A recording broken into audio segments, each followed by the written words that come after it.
하나님 말씀은 열왕기하 17장 1절에서 6절까지입니다.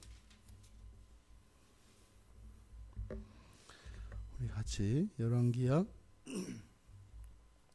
17장 1절에서 6절까지 우리 같이 읽겠습니다. 유다의 왕 아하스 제12년에 엘의 아들 호세아가 사마리아에서 이스라엘 왕이 되어 9년간 다스리며 여호와께서 보시기에 악을 행하였으나 다만 그 전 이스라엘 여러 왕들과 같이 하지는 아니하였더라. 아수르의 왕 살마네살이 올라오니 호세아가 그에게 종이 되어 조공을 드리더니 그가 애굽의 왕 소에게 사자들을 보내고 해마다 하던 대로 아수르 왕에게 조공을 드리지 아니하매 아수르 왕이 호세아가 배반함을 보고 그를 옥에 감금하여 두고 아수르 왕이 올라와 그 온 땅에 두루 다니고 사마리아로 올라와 그곳을 3년간 에워쌌더라.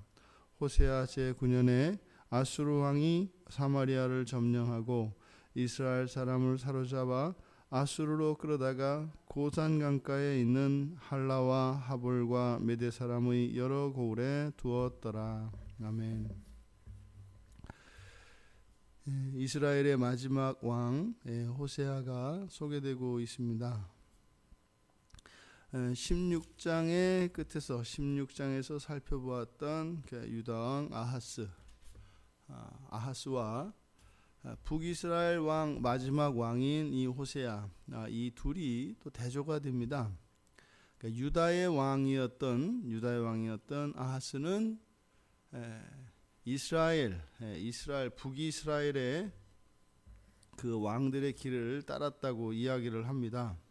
그래서 16장 3절에 보면 이스라엘의 여러 왕의 길로 행하여, 그래서 남유다의 왕인 아하스는 북이스라엘의 여러 왕을 따르는, 다시 말해 그러니까 우상을 숭배하는 그러한 왕이었지요. 그런데 북이스라엘의 마지막 왕인 이 호세아는 2절에 17장 2절에 보면 악을 행하였으나 다만 그 전 이스라엘 여러 왕들과 같이 하지는 아니하였더라. 그러니까 오히려 북이스라엘 왕인데 남유다 왕보다 덜 이스라엘의 왕을 닮은, 근데 남유다 왕인데 북이스라엘의 왕보다 더 이스라엘의 왕을 닮은, 그러니까 믿음이 있는데 믿음이 없는 사람보다 더 낫지 않은, 믿음이 없는데 믿음이 있는 사람보다 더 나은, 그러니까 이런 일들이 어제 오늘의 일이 아니라 늘 일어나는 겁니다. 그러니까 이 지금 호세아는 아하스와 이렇게 대조되어서 나타납니다. 그가 이 호세아가 왕이 된 것은 베가를 죽이고 나서 8년의 시간 공백 기간을 갖고 그리고 나서 그러니까 즉위를 했다고 우리가 이제 앞에서 살펴보았지 않습니까?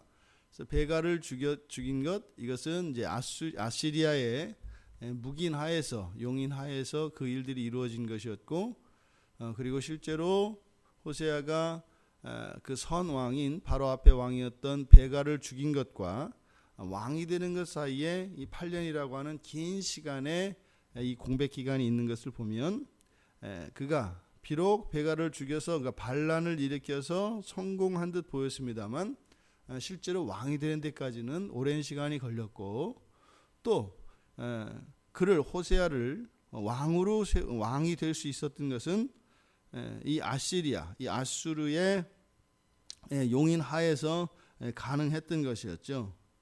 그런데 이 이스라엘이 아수르의 침공으로 말미암아 이제 멸망한 이야기가, 그리고 그 이하로 이제 7절 이하로는 왜 그런 일이 있었던가 그 원인들에 대해서 이야기를 하는데, 어쨌든 지금 여기서 직접적으로 아수르가 이스라엘을 공격하게 됐던 그 원인, 그것은 남유다의 왕이 아수르를 이렇게 사주해서 그렇게 한 것도 아니고 이미 아수르가 북이스라엘을 공격하기로 마음을 먹었던 이유가 있었습니다.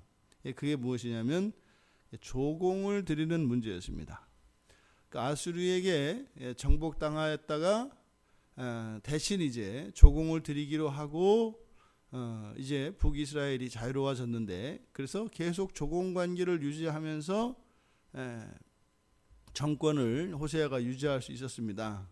그런데 이 호세아가 이집트, 그러니까 애굽의 힘을 빌어서 아수르와의 이 조공 관계, 아수르에게 드리는 이 조공을 더 이상 드리지 않으려고 했던 것 같습니다. 그러니까 애굽 왕이 이야기를 들어줬겠죠.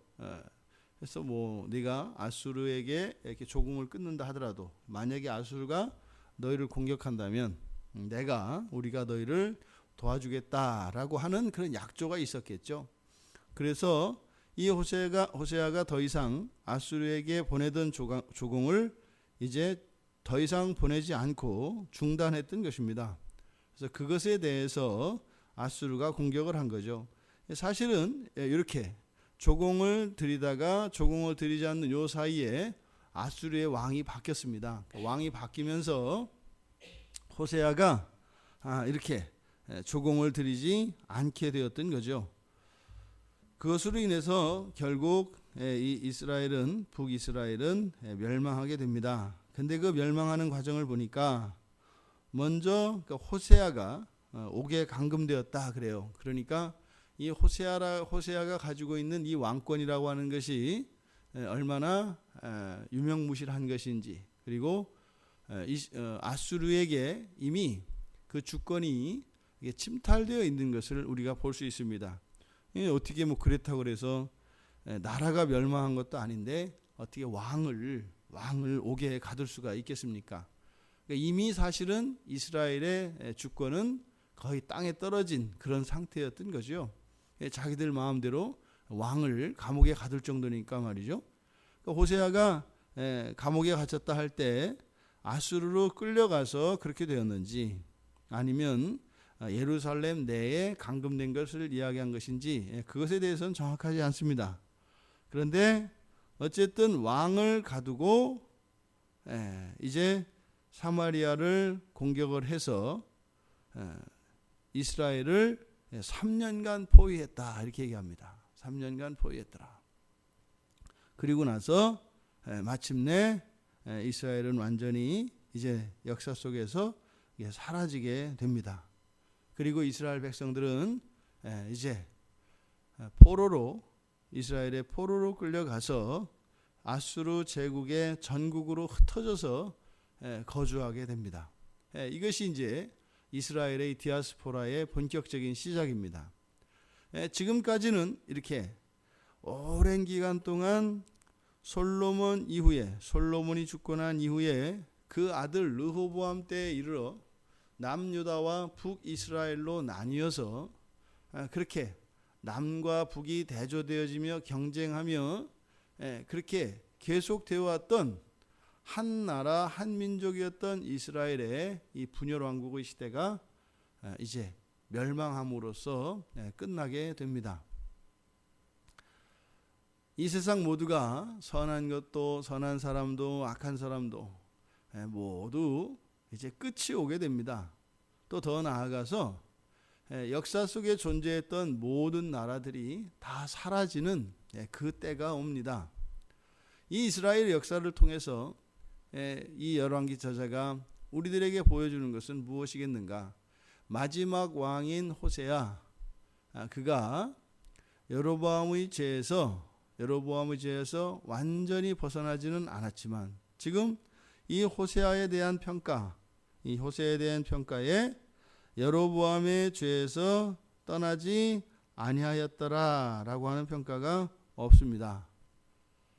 그러니까 열왕기 저자는 이 호세아를 통해서 그동안 계속되었던 그 북이스라엘의 우상 숭배, 그리고 하나님을 떠났던 그 악에서 마치 좀 이렇게 돌아선 듯한, 그리고 남유다의 왕 아하스가 그렇게 악을 저질렀음에도 불구하고 이스라엘의 그 우상 숭배하는 그 전통을 따랐음에도 불구하고 북이스라엘 호세아 왕이 갑자기 이 끝에서 그 악에서 떠난 것 같은 그런 뉘앙스를 여기에 살짝 나타내고 있습니다.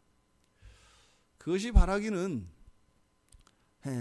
그러함에도 불구하고 구원하시는 언약 안에 있는 다윗 언약 안에는 있지 않을지라도 아브라함 언약 안에 있어서 여전히 이 호세아를 통해서 여전히 북이스라엘도 하나님의 백성이었다라고 하는 사실, 이 사실을 구원과 상관없이 우리들에게 가르쳐주고 있는 것 같습니다. 구원을 받든 구원을 받지 않든 모두 다 하나님 보시기에는 귀한 자녀들이죠. 모두 소중하지요. 하나님은 모두가 악에서 돌이켜 하나님께로 돌아오기를 바라고 계시지요. 인생의 시간은, 역사 속의 시간은 이것이 무한대로 펼쳐져 있는 것이 아니라 다 하는 시간입니다. 역사는 무한하지 않습니다. 그 역사의 시간이 하나님께서 우리들에게 허락한 그 시간이 되면 더 이상 역사의 시간은 흘러가지 않고 이제 멈추어 새로운 세상이 열리게 될 터인데, 그 날에 이르러 정말 어느 누구 한 사람 버림받지 않고 예수 그리스도를 믿는 믿음 안에서 하나가 될 수 있기를 바랍니다. 그런데 그것은 하나님의 바람이고 이미 죄로 물들었던 이 세상이 첫 창조에서 재창조로 완전히 새로운 창조로 새롭게 되어지는 그 과정 속에서는 이 세상에 있는 그 모든 것들이 그대로 가는 것이 아니라 그것과 다음 첫 창조의 세상과 새 창조의 그 재창조가 이루어지는 그 세상 사이에는 분명히 엄격히 뛰어넘을 수 없는 그런 분절이 있다는 것을 우리에게 이야기합니다. 그러니까요, 이 세상을 살아가는 우리들이지만 새로운 세상을 동시에 준비하며 살아가는 것, 이것이 그리스도인들의 정체성입니다. 우리가 예수 그리스도를 믿지 않는다 할지라도 날마다 사람들이 보기에, 하나님 보시기에 그렇게 악만 행하는 것이 아니지요. 때로는 이렇게 참다운 신앙 안에 있는 사람들보다도 그래도 좀 나은 것 같은 이럴 때가 있습니다. 하지만 우리가 그것에 만족할 수 있는 것이 아니죠. 또 우리들의 행위와 우리들의 내면의 어떤 인격이란지 이러한 요소들 때문에 우리가 구원에 이르는 것이 아니라 우리들의 구원은 오직 예수 그리스도를 믿는 믿음으로서만 하나님께 나아갈 수 있다고 하는 사실입니다. 북이스라엘의 왕들을 그동안 이렇게 계속 악을 저질렀던 그 일들을 바라보면서 구원받은 신자, 예수 그리스도를 믿은 신자임에도 불구하고 그들보다 더 낫지 않은 그러한 우리들의 삶의 모습을 또 우리들은 발견할 수 있었습니다. 이제 역사 속에서 한 나라가 사라졌습니다. 그렇다면 이스라엘에 대해서 어떤 평가가 있을까요? 우리도 주님 앞에 서는 그 날에 우리의 인생에 대한 평가가 반드시 있다는 것이죠. 구원으로 끝이 아니라 구원 안에 또 구원 밖에 또 공통적으로 마지막 날에 주님의 평가가 있다는 것이죠. 이스라엘에 대한 평가가 아니라 믿음의 사람, 믿음의 백성으로서의 우리들 개인에 대한 하나님의 평가가 있을 것입니다. 그 평가 앞에 우리들이 정말 더욱 주님 앞에서 당당하고 담대할 수 있는 우리들이 될 수 있기를 바랍니다. 그럼 어떻게 이렇게 될까요? 우리가 온전한 사람이 되는 것이거나 다른 사람들보다 더 훌륭한 사람이 되는 것이 아니라 단 하루도 쉼 없이 자기를 부정하며 더욱 거룩하게 되어지기 위하여 그렇게 소원을 품고 분투하며 살았던 삶, 그 삶이 우리 그리스도인들에게 가장 영광스러운 삶입니다. 오늘 하루 또한 그렇게 마지막 날 주님의 평가 앞에서 포기하지 않고 중단하지 않고 쉼없이 신앙 안에서 그리스도의 신부가 되기 위하여 그렇게 분투하여 살았던, 그래서 그 영혼에 잇대어진 그 한날이 되기를 주님의 이름으로 축원합니다. 하나님, 역사 속에서 이제 한 나라가, 더구나 하나님께서 택하신 그 이스라엘이 멸망한 기사를 보았습니다. 끝까지 하나님 참아 기다려 주셨고, 하나님 앞에 돌아와 용서를 구하며 하나님의 그 구원의 은혜를 누릴 수 있기를 그토록 바라셨건만, 끝내 이스라엘은 역사 속에서 사라지고 말았습니다. 하지만 하나님의 구원의 계획과 구원하시고자 하시는 그 마음은 저희들이 살아가는 이 시대에도 여전하여서 이방인이었던 저희들에게 하나님의 놀라운 구원이 임하게 된 것을 믿습니다. 사는 날 동안 저희들이 신앙 안에서 분투하며 저희들 안에 있는 죄들을 죽이고 우리 주 예수 그리스도를 닮아가는 그 일이 참으로 가치 있고 의미 있는 일이 되게 하여 주시고, 저희들이 인생을 사는 제1의 목적이 그 마지막 날 그 주님과의 만남의 순간에 두고 살아갈 수 있도록 은혜를 내려 주시옵소서. 오늘 하루 그렇게 살 수 있도록 성령 하나님의 도우심이 절대적으로 필요합니다.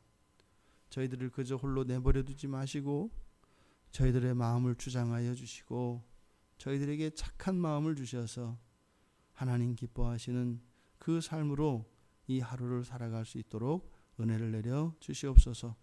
감사하며 예수님의 이름으로 기도드리옵나이다. 아멘.